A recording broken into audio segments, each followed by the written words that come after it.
Este es el cuarto video del ciclo dedicado a la lectura meditada del libro del filósofo francés y apologeta cristiano René Girard, titulado Veo a Satán caer como un relámpago.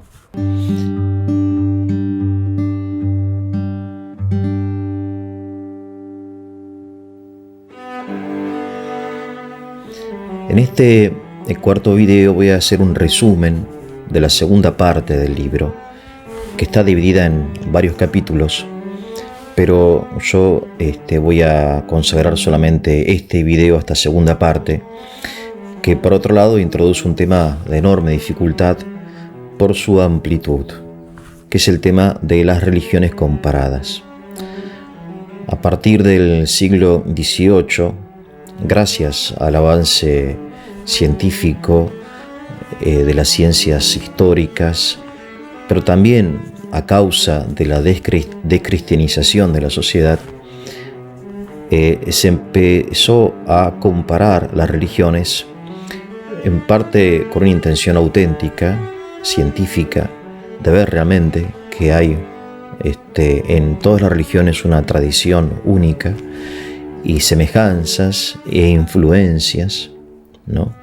Pero por otro lado, de desacreditar al cristianismo, haciéndole perder, digamos, su originalidad, mostrando que el cristianismo no es ni más ni menos que la forma, digamos, judía o judeo-cristiana de las antiguas mitologías, ¿no? Es decir, que hay una semejanza, casi identidad, digamos, es de trasfondo, de contenido de todas las religiones, y que en definitiva cambian, digamos, los símbolos, cambian las palabras, cambian las imágenes, pero en definitiva son, como decir, diversas formas simbólicas de representar la misma idea, ¿no?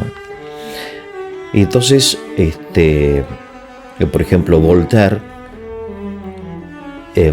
habla de Apolonio y de Jesús, así se titula este video, ¿no? Apolonio y Jesús, y Voltaire reconoce que Apolonio es mejor que Jesús, que la doctrina de Apolonio, que fue un místico del siglo I, contemporáneo a Cristo, un poco posterior, ¿no? Él pasa al siglo II, ¿no? Y un pitagórico, un hombre más famoso en su tiempo que Jesús, más reconocido por las inteligencias, los emperadores y también por el pueblo, ¿no? Y un poco viene Apolonio a representar a una especie como de Mesías griego. De hecho, su biógrafo, Flavio Filóstrato, intenta como representar a Apolonio como una especie de Jesús pagano, griego, ¿no? Es decir, como representante no del Dios judío, ¿no? Sino de los dioses paganos, pero tan bueno y tan milagroso como el mismo Jesús, ¿no? Y entonces hay un relato que trae Filóstrato en su vida de Apolonio de Tiana, así se llama, Apolonio de Tiana, acerca de un milagro que realizó Apolonio en la ciudad de Éfeso. Ahora bien, Girard, junto con otros científicos, insiste, como por otro lado nos indica la honestidad del sentido común, que reconociendo las auténticas semejanzas entre el cristianismo y otras religiones, también hay que reconocer con honestidad las desemejanzas. Y de repente descubrimos que las desemejanzas son mayores que las semejanzas. Semejanzas obviamente no podemos no reconocer, partiendo de la base de que Jesús es un hombre, ¿no? ¿Cómo no va a ser semejante? Cualquier hombre es semejante a Jesús y Jesús es semejante a cualquier hombre, ¿no? Porque es un hombre. Bien. Entonces, hablar de semejanza siempre se puede, pero ¿y la desemejanza? Entonces aquí Girard hace una comparación en esta segunda parte entre este milagro de Apolonio que él realizó en la ciudad de Éfeso y un hecho del Evangelio que está narrado en el capítulo 8 del Evangelio de San Juan. Bueno, acerca de esto va el video, espero que les interese, siempre en el contexto del mimetismo, ¿no? Es decir, de esta visión tan interesante, tan original de Girard, del hombre como ser mimético, del ciclo de violencia mimética. Bien, entonces dice Flavio Filóstrato que Apolonio llegó a la ciudad de Éfeso donde había una peste, y la peste obviamente produce una histeria colectiva. Entonces vamos enumerando los momentos del ciclo de violencia mimética, y después vamos a ver el texto evangélico. Entonces hay una comunidad, una colectividad llamada Éfeso, hay una crisis. Siempre en el ciclo de violencia mimética tiene que haber una crisis, ¿no? Una peste, una guerra, un terremoto, una sequía, algo que provoque una especie de histeria colectiva. Sobre esa histeria colectiva, entonces, Satán hace su trabajo. Entonces, llega Apolonio a la ciudad de Éfeso y intenta tranquilizar a los efesios, ¿no? Diciéndole que no se preocupen, que se reúnan en el estadio, ¿no? En la cancha de fútbol, diríamos hoy. Y que él va a hacer pasar, ¿no? Va a curar esta peste, ¿no? Y entonces él ve en la multitud a un mendigo ciego. El mendigo ciego obviamente es un ser débil y defectuoso, ¿no? Defectuoso, con un defecto no moral sino físico. Y entonces él señala que ese mendigo ciego es el culpable de todo esto, ¿no? Claro, los efesios no entienden y se niegan a creerle a Apolonio, porque en definitiva, un mendigo, un hombre cualquiera, en definitiva no puede ser culpable de una peste. Pero bueno, este es el pensamiento mitológico, ¿no? ¿Por qué? Porque son los dioses los que nos castigan con pestes y con sequías, ¿no? ¿Y por qué nos castigan? Bueno, por el pecado de alguno. Nunca, obviamente, por mi propio pecado, ¿no? Sino alguien hizo algo que está mal, ¿no? Y aunque yo tenga mis pecados, en realidad lo que necesitamos aquí es un chivo expiatorio, ¿no? Entonces, Apolonio acusa. Acuérdense la hipóstasis de Satán, el video número 3, el que acusa, ¿no? Satán es el que parasita, el que seduce, el que divide y el que acusa. Acusa a un mendigo que no puede defenderse, obviamente, ¿no? Y que por ser defectuoso, obviamente provoca el rechazo de la mayoría. Bien, entonces Apolonio ordena en el estadio traerlo y apedrearlo, lapidarlo, ¿no? Que era un castigo habitual en la antigüedad, la lapidación. Mediante esa lapidación, dice Apolonio, los dioses van a ser, la ira divina va a ser satisfecha, y entonces la peste va a pasar, ¿no? Entonces cuando Apolonio ordena lapidar al mendigo, los efesios al principio dudan, se niegan, porque, y esto es interesante porque la conciencia les dice, ¿no? En ese dilema que tienen, ese conflicto interior que tienen entre su conciencia, que vendría a ser en este caso la voz divina, ¿no? La luz, les dice que no se puede lapidar a un ser inocente. No se puede. Por más chivo expiatorio que se necesite, es un ser inocente, no se puede lapidar, ¿no? Pero por otro lado está Apolonio, que es el representante de los dioses, ¿no? Y entonces aquí hay como una doble visión de los dioses. Los dioses, por un lado, que hablan a través de Apolonio, y los dioses que hablan a través de la conciencia de las personas, ¿no?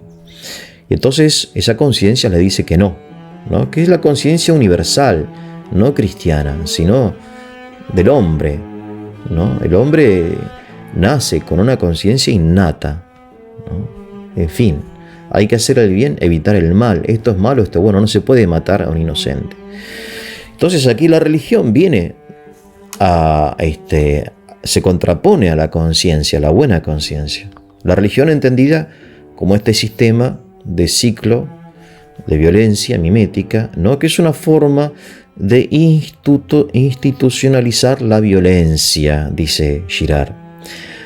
La violencia está en el origen de las culturas, ¿no? Hay siempre un asesinato en el origen de las culturas humanas, así como Caín asesinó a Abel, ¿no?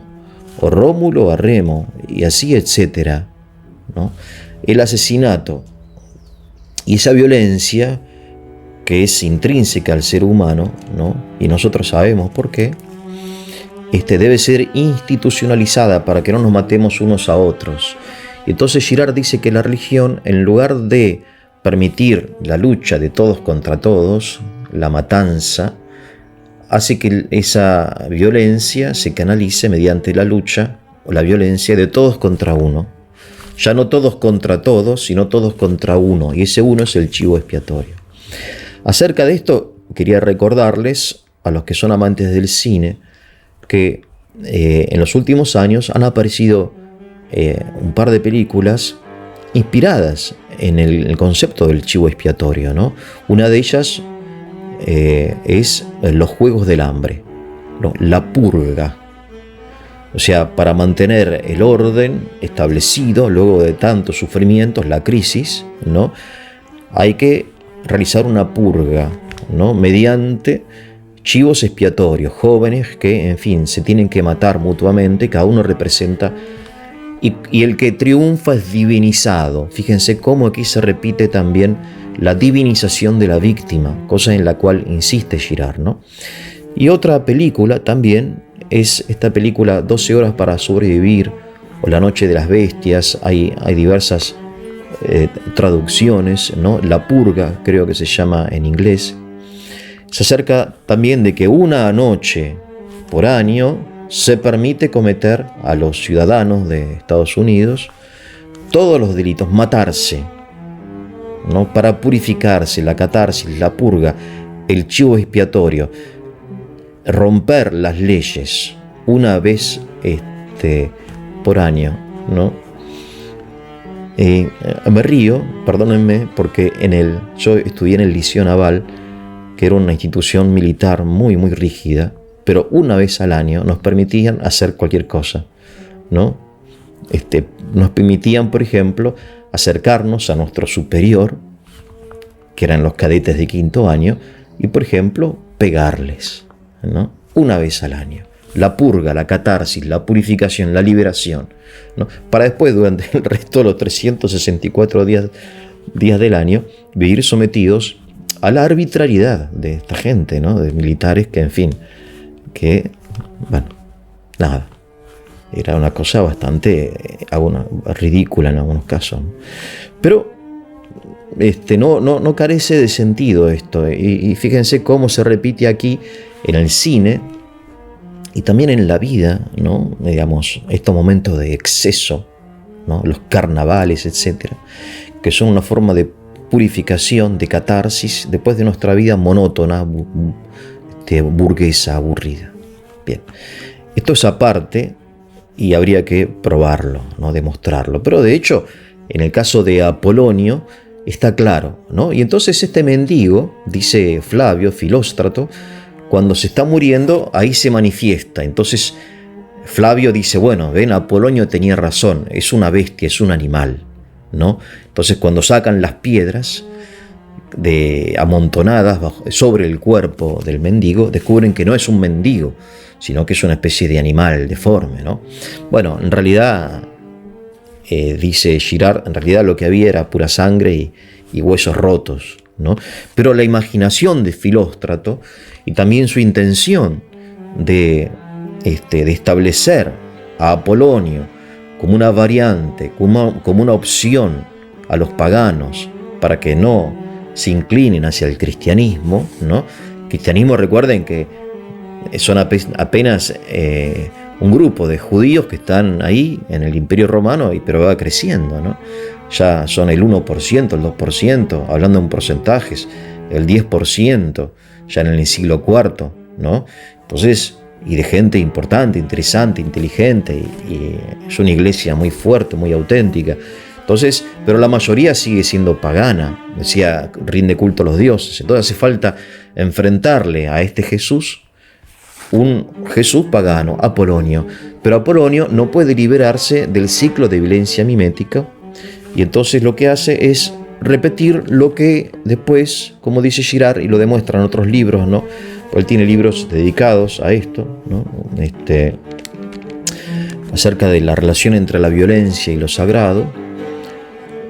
Y Apolonio no puede librarse de este ciclo maldito, satánico, del chivo expiatorio. Pero quería referirme a algo anterior, que cuando los efesios dudan, finalmente uno de ellos tira la piedra, ¿no? La primera piedra. Y aquí Girard insiste en esto de primera, porque aquí vemos el mimetismo, el escándalo, ¿no? Es decir, es suficiente que vuele una piedra para que vuelen 100, para que vuelen 1000. Y entonces ese que tira la primera piedra es el que abre la posibilidad a los demás de tirar sus propias piedras, ¿no? Por eso dice Jesús en el Evangelio, en el texto que vamos a comentar rápidamente, ¿no? Porque realmente no quiero hacerlo tan largo, aparte ustedes lo sabrán aprovechar mejor que yo. Dice en este texto del Evangelio de San Juan, capítulo 8, el que esté libre de pecado, que tire la primera piedra. La traducción literal aparentemente no sería que tire primero la piedra, que sea el primero en tirar la piedra. No es la piedra la primera, sino el primero es aquel que se siente libre de pecado, inmaculado. Entonces el texto de Apolonio ya lo entendimos. Bueno, la peste pasa, el milagro de Apolonio, ¿no? En fin, y entonces Apolonio se establece así como una especie de santo y manda erigir un monumento a un dios, agradeciéndole que gracias a la muerte del mendigo haya liberado a la ciudad de Éfeso de la peste. Vamos al caso del Evangelio de Juan, que no es ningún milagro, no hay ninguna acción sobrenatural propiamente milagrosa, sino que le llevan a Jesús en el templo a una adúltera, a una mujer casada que fue descubierta en la cama con un hombre, casado o no importa, ella está casada, ¿no? Y entonces en la ley de Moisés se establecía un castigo muy severo, tanto para la mujer como para el hombre, que era la lapidación. Ustedes dirán, bueno, ¿cómo es posible? Sí, es posible, era así en aquella época. ¿Por qué? Porque el adulterio no es solamente un pecado interior individual de una persona que está en, no sé, como hoy podríamos en nuestra ciudad, en nuestra sociedad individualista, ¿no? Donde a mí qué me interesa, el vecino, en fin, cada uno vive su vida. En aquella época no, se sentían todos miembros de un solo cuerpo, ¿no? Es decir, el pueblo, la ciudad, era como el cuerpo humano y cada individuo era el dedo, el ojo, no sé, el hígado, etc. O sea, se sentía una relación mucho más estrecha entre las personas de la que sentimos hoy. Por eso, una mujer adúltera no solamente era un pecado individual, sino era un desorden social, como una peste, ¿no? Y aquí hay una crisis y una histeria colectiva. A fulana la agarraron en adulterio, ¿no? La adúltera. Y si no es castigado este adulterio, ¿qué pasa? Bueno, si no es castigado quiere decir que está bien. Y si está bien, bueno, adulteremos. ¿Cuál es el problema, no? Entonces el peligro de no castigar el adulterio era que es multiplicar el adulterio y provocar el desorden social, ¿no? Entonces establecía la lapidación para ella y para él. Ahora a Jesús le traen solamente a la mujer, ¿no? Lo cual aquí vemos que ya en la época de Jesús esto de la ley de Moisés ya aparentemente ya no se cumplía, ¿no? Como muchas leyes que estaban escritas, pero que ya la sociedad había evolucionado, ¿no? De hecho, repito, solo traen a la adúltera, cuando el castigo debía recaer sobre ambos, sobre la mujer y el varón, ¿no? Entonces le preguntan a Jesús para tentarlo: ¿qué hacemos con esta mujer? La ley en el Levítico dice que, etcétera, ¿no?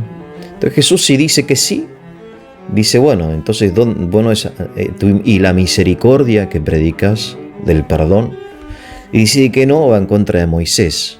Es una trampa, ¿no? Como uno de esos argumentos en los cuales un dilema, ¿no? Ambas soluciones te dejan fuera de juego, offside, ¿no? Jesús lo que hace es agachar la cabeza, o sea, no se enfrenta, dice Girard, a la mirada de los fariseos, no los provoca, no se enfrenta. Y dice el Evangelio que se pone a escribir con el dedo en la tierra. Vamos a dejar los comentarios acerca de esta acción misteriosa de Jesús, de que empieza a escribir algo en la arena, en la tierra, con el dedo. Bueno, y entonces los otros insisten.